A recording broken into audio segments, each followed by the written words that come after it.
This is Bandito. He's here to have his teeth done, but Bandito's apparently notorious for not liking worm paste and not liking except the bit or the bridle. So we're going to try and win him over first before I do his teeth. And I'll show you how I go about that. It's what I usually do with unbroken horses, and that's where I've got to work, but that's not where I'm going to start. I'm going to start back here. I just rub them here, and I rub them at a speed that's slower than their pulse rate. I'm trying to get them to focus on that and just block out everything else in the world. An unbroken horse would already be focused on this, because I would have been the first person to touch this part of his body. This horse would have been brushed, wouldn't you, Bandito? He would have had a rug on, so it's not novel to him. But an unbroken horse would have his head around here right now. Still helps though. I'm rubbing this slower than what I want his pulse to be. But if I can get him to focus on this, his pulse can only go one way if he focuses, and he's starting to. He's starting to watch me. Boom. There's only one way this horse's pulse can go if he's focused on what I'm doing, and that's down. There, buddy. There, buddy. There, buddy. Rightio. Now we'll go up here. We'll rub him. Again, unbroken horses, you can rub them around the ears or whatever, but if this horse has had ear mice and doesn't like being touched around the ear, it'll be more problematic than an unbroken horse. See that reaction there? You wouldn't get that reaction with an unbroken horse. Rightio. So I've already would have won the unbroken horse over.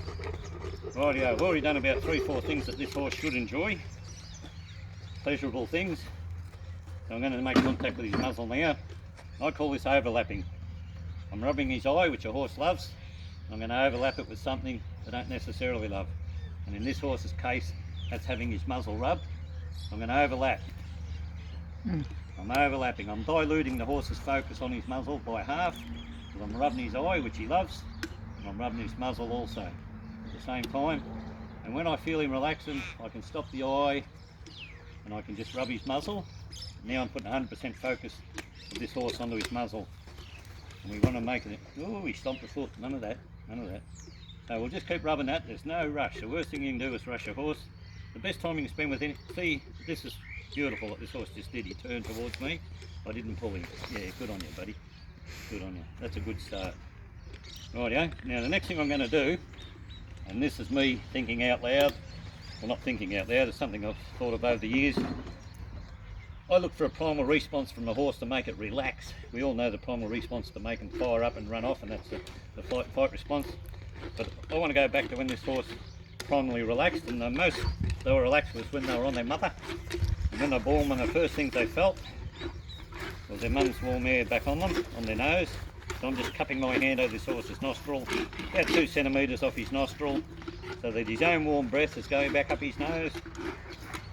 You can feel him relax when you do that. The next thing I'm going to do is what Mum did when he had that membrane on his nose when he was born. She licked the membrane off his nose so he could get air into himself. Now, if this was an unbroken horse, he would not have done that. This horse just has had a few victories around the nose, but we're going to beat you, Bandito. No, don't stop your feet. We can't have that. And I'll yank his chain if he does things wrong. So we're going to go back to this. If I can get him to focus on this, he's going to love it. Haven't found a horse that doesn't like this once they focus on it. Going to blow in his eye just to distract him. Blowing in his eye is diluting this horse's focus on what I'm doing to his nose by 50%. Actually, I'm diluting it by 1/3 because I'm talking also. So I'm going to blow in his eye while I do this, the next bit. And that's overlapping too, because he enjoyed me blowing in his eye. But I was wanting to get my thumb up his nose. I'll tell you why, because I don't think his mum ever got her tongue up his nose. The horses actually enjoy it. He just doesn't know it yet. He doesn't know it yet, but he's going to enjoy this. And proof positive is this. It's all right, isn't it, mate?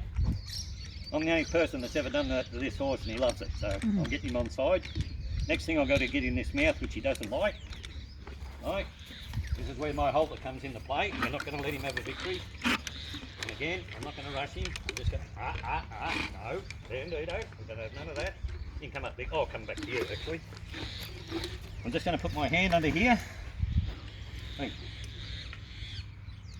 I'll rub his hairs first. Rightio. No? All I'm going to do is put my thumb parallel to his lips and let him suck my thumb up there. I'll let him think he's run the show. And this is the next big thing his mum never did to him, but I can. I haven't found a horse that doesn't love this yet. Now I'm rubbing about the rim of a circle about the size of a 10-cent coin on this horse. And each circle I'm doing is in line with that speed I was doing on his shoulder, what I want his pulse to be. Boom, boom, boom, boom. I want it to be at least lower than what his pulse should be anyway. Now he's starting to focus on that, and you can see I've relaxed the pressure on him already. Now I'm going to slow this pulse down even more. Now he's putting pressure down onto that because he's loving it. And when you do this, there's only one way this horse's pulse can go. That's down, isn't it, mate? That is down. His pulse is down about where I want it right now. Next thing I'm going to have to do is put my thumb in his mouth, which he's not going to like, but I'm going to play with it, play with it, play with it. You keep massaging his nose, and I'm massaging the roof of his mouth.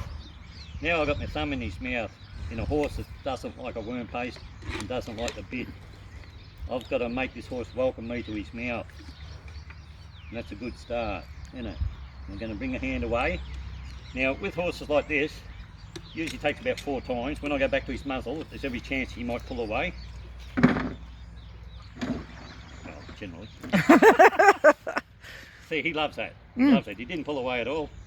The worst case scenario, the worst horses I've come across, it only takes 4 attempts to do this. And you get back here, you can look as though you're going to pull their nose off, twitch their nose, you can get as ugly as you like, but they're waiting for it.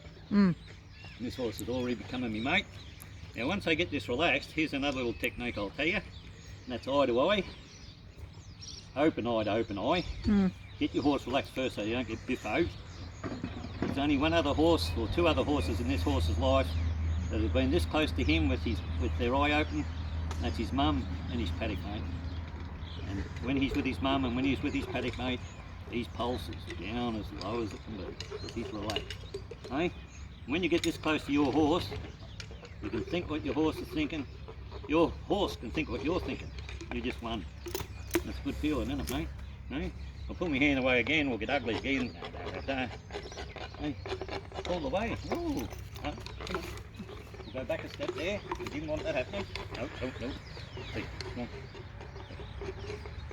We'll go back a step. He's just had a throw back. Okay. So we'll give him another 2 of these just to cement the deal. Hey, good on you, buddy. We'll pull the hand away again. We'll go in again. We'll do it 3 times because you pulled away a little bit then too, mate. I want this horse to welcome me to his mouth and into his mouth like this. Hey? And like that. Now when you put your hand in the horse's mouth, don't put any pressure anywhere. Just keep your hand flat, 2 fingers, look out for their bridle teeth. And the same when you worm paste them. Keep the paste horizontal to your horse. The horse goes up and your worm paste goes up like that. You're going to pinch the bottom lip this side and the top lip the other side, and you're going to have a very unhappy horse. Okay? And what I do then is I get an empty worm paste or a full worm paste, then I'll go back here and I'll rub him all over, everywhere I've rubbed him over with my hand, and that's what I'll do with a gag. I'll show you right now with a gag. You can do this with a bridle. Should take all of about 7 minutes to put a bridle on an unbroken horse in a 50-acre paddock, to be honest. So I just go back here, show them what I'm rubbing him with. First of all, unbroken horse, I can hold that up now to an unbroken horse in a 50-acre paddock. They will not step back 1 inch. I thought he might, but he hasn't. Because by this stage they've put 100% faith in me. I could hold up a flaming ring of fire and they're not going to backpedal, I'll tell you now. You show them that, they can have a sniff of it. Okay? Introduce it to all their senses, so that's sight and smell. Introduce it to the touch sensation. Okay? All over the eye, everywhere I've got to put this, up over his forelock when you're going to have to put a bridle on for the first time, down over here, down over that nose that he didn't like me touching a minute ago, a nostril, which he loved, all this stuff he loved before. And the last thing I've got to introduce, the last sense I've got to introduce this to, with this horse, is sound. And we're talking metal here, and you're talking about a horse that's never heard metal rattle before, and this is overlapping again. This is where overlapping is very invaluable. So you rub, rub, rub, and then rattle. Rub, rattle, rub, rattle. Do the enjoyable part first, introduce the unknown. Show them the known thing that they like, introduce the unknown. And you haven't got to fight the horse. Why would you want to fight him in the instant? And with an unbroken horse, the only time he will react to that is when he first clamps his teeth on it. And he might backstep a little bit. Hey buddy, now this will be the test. What I'll do here, we'll just go back. No, gotta have none of that. No. See? They still give you no wind. That's where this is very important. My best tool, that. Hey? Because even though he's been good, he'll get the rocky road if he wants to take the rocky road, and he'll get the smooth road if he wants to take the smooth road. Now, unbroken horse, I should be able to stand there like that in a 50-acre paddock and talk to you. The horse doesn't want to go anywhere. This horse might play up because he's had a few victories, but he's feeling pretty good actually, aren't you, mate? And again, rightio, I get that up within massage distance of his teeth. Start massaging. This is overlapping again. I'm massaging his teeth, massaging his gums, massaging, overlapping with the gag going in. Bonza, all done and dusted. And that'll do for today's lesson, I think. Well done, Bandito. Anyway, mate, tell me. Hey, good fella. Thank you.